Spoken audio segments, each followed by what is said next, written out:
E hoje nós vamos discutir sobre uma doença que, infelizmente, atinge todas as classes sociais. Eu vou dizer, todas as classes sociais, credos, civilizações, enfim. Eu estou falando do alcoolismo, que do ponto de vista médico é uma doença crônica, com aspectos comportamentais e socioeconômicos caracterizada pelo consumo compulsivo de álcool. O usuário se torna progressivamente tolerante à intoxicação produzida pela droga. Álcool é droga. E ainda desenvolve sinais e sintomas de abstinência. Daí a importância da fiscalização e também da conscientização. Então, vamos entender como o álcool age no nosso organismo e como funcionam os programas de reabilitação, com a ajuda do terapeuta em dependência química, o José Carlos Arantes. Obrigado por ter vindo, Zé Carlos, obrigado mesmo, viu? Esse é um tema absolutamente importante, socialmente importante, medicamente importante, eu acho muito relevante essa história. Como é que as pessoas não conseguem ter noção do estrago, né, que o álcool causa no nosso organismo? Então eu queria que você dissesse como é que o álcool age no nosso corpo. Então, essa pergunta, quando a gente faz essa pergunta, como o álcool age no corpo, né? No geral está no imaginário popular mesmo que o álcool causa problemas físicos, né, Rony? Mas na abertura do seu programa, você foi muito feliz, na verdade o álcool, ele é um agente de disfuncionabilidade social.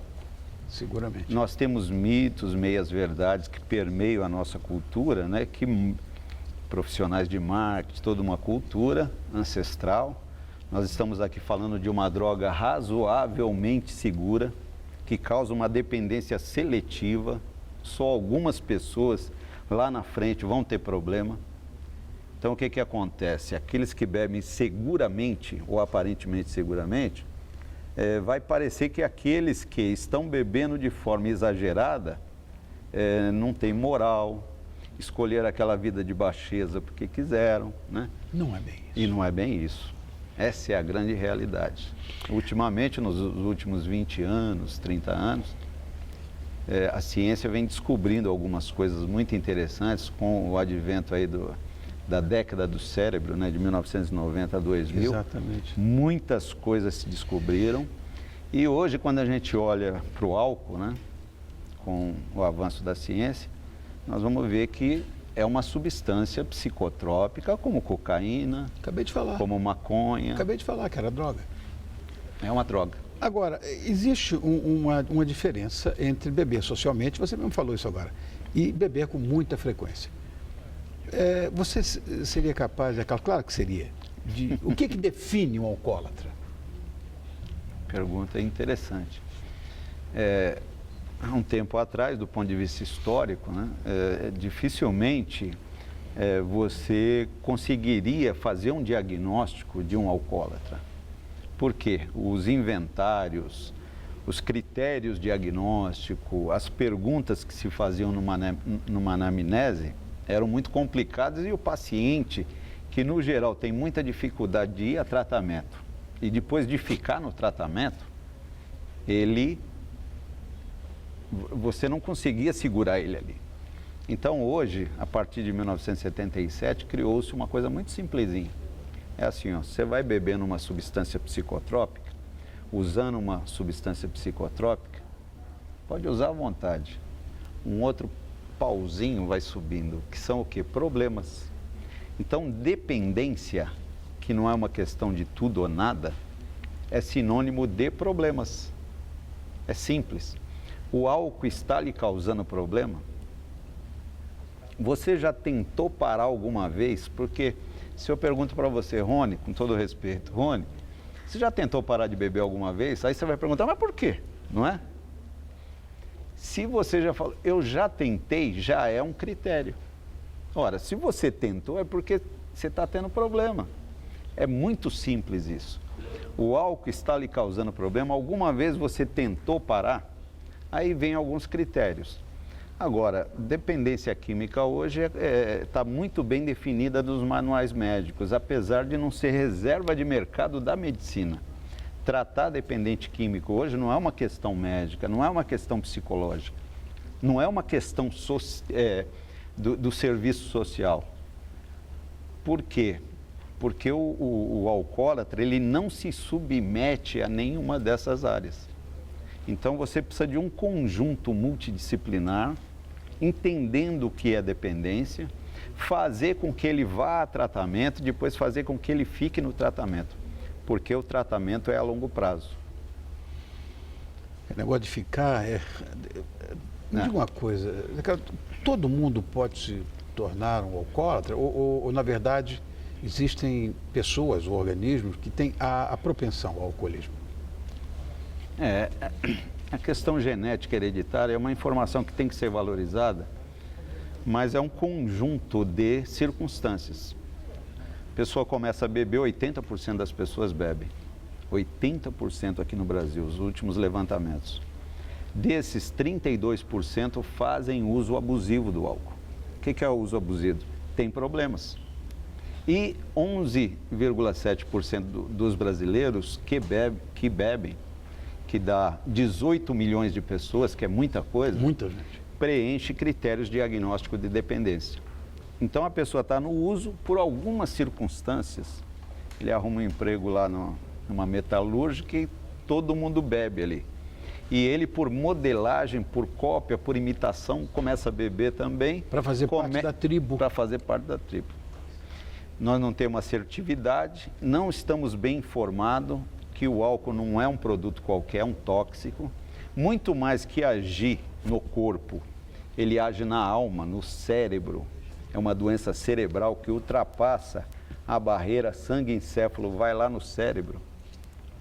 Entra em contato com circuitos neuronais inibitórios e tal, que aqui não dá para explicar muito bem, né? Mas nós já temos lá substância muito parecida com o álcool, muito parecida com cocaína, muito parecida com maconha. Então essas substâncias entram lá. Potencializa.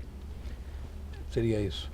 Imitam, impedem o uso, tá, formam circuitos próprios, alterações neuronais para o resto da vida. Entendi. À medida que a pessoa vai bebendo, os axôniozinhos vão formando, cristalizando hábitos.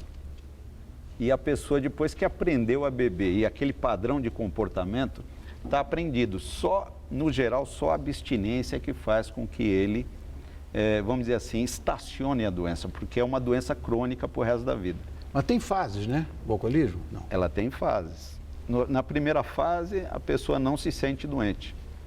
O José Carlos está bebendo. No começo, ele encontrou uma substância que o torna rico, bonito, charmoso, inteligente, olhos verdes, alto, né?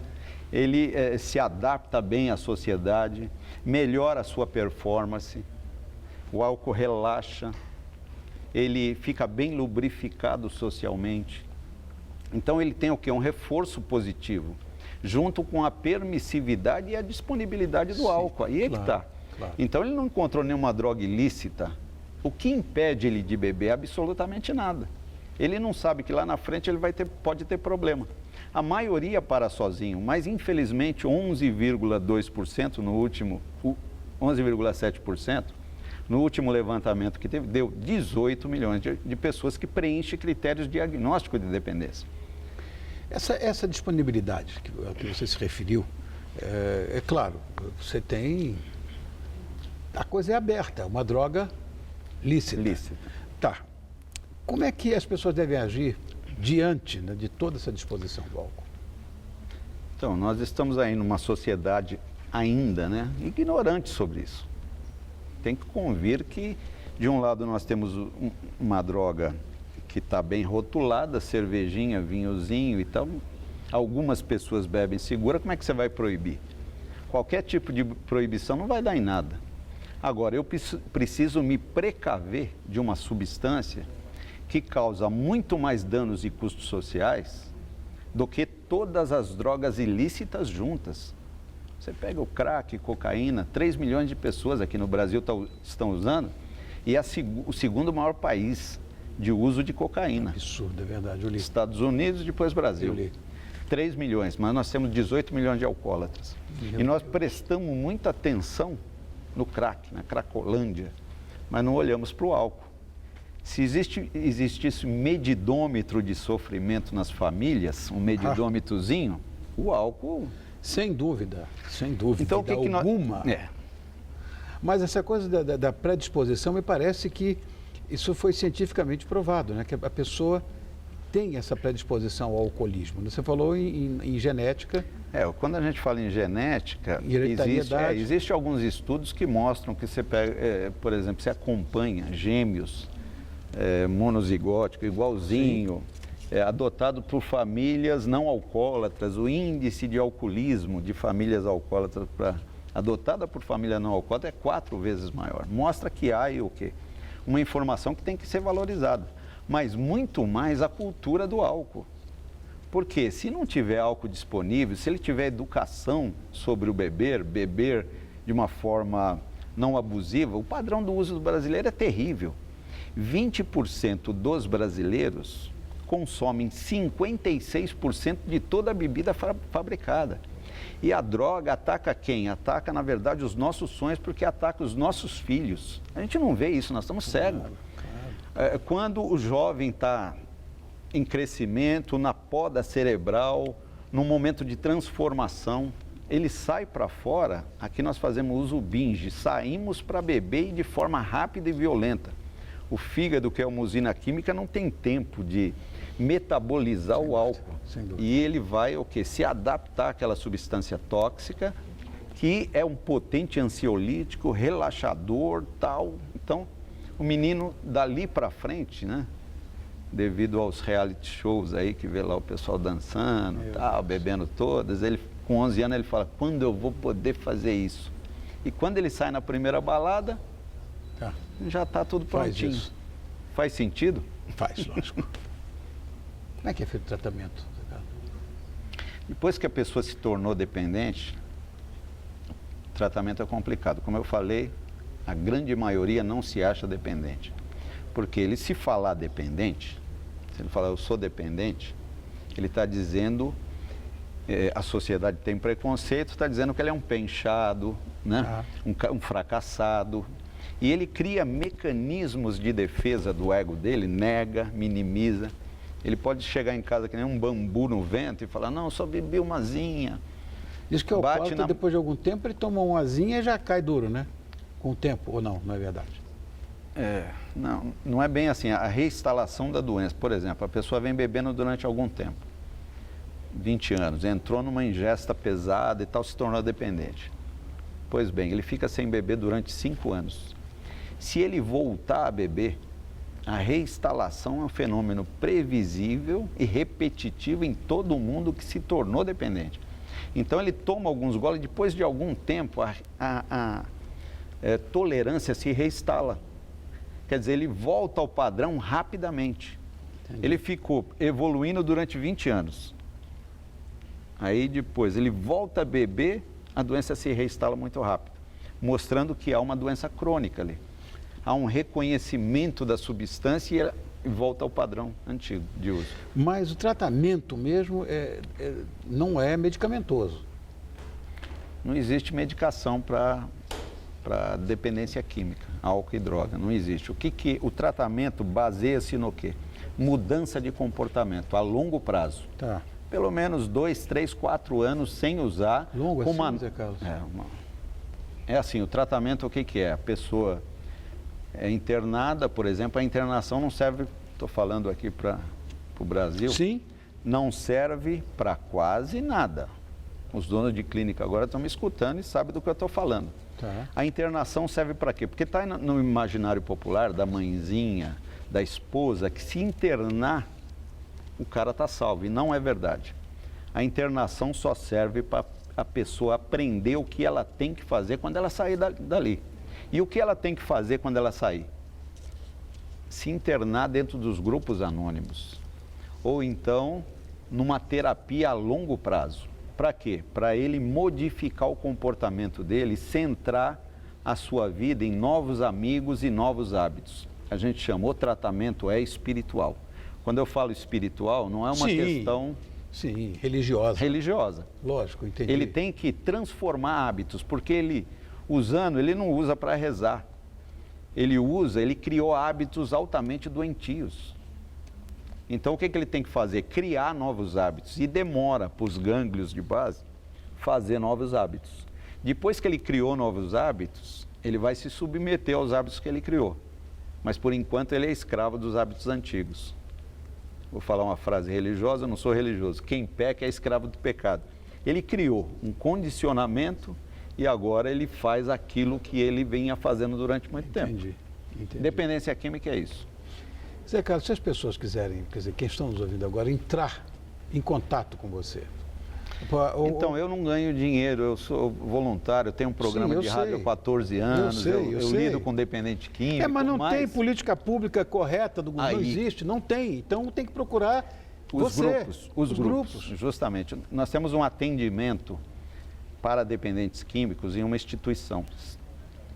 É um centro espírita Meimei, lá da Vila Curuçá, que faz atendimento às sextas-feiras.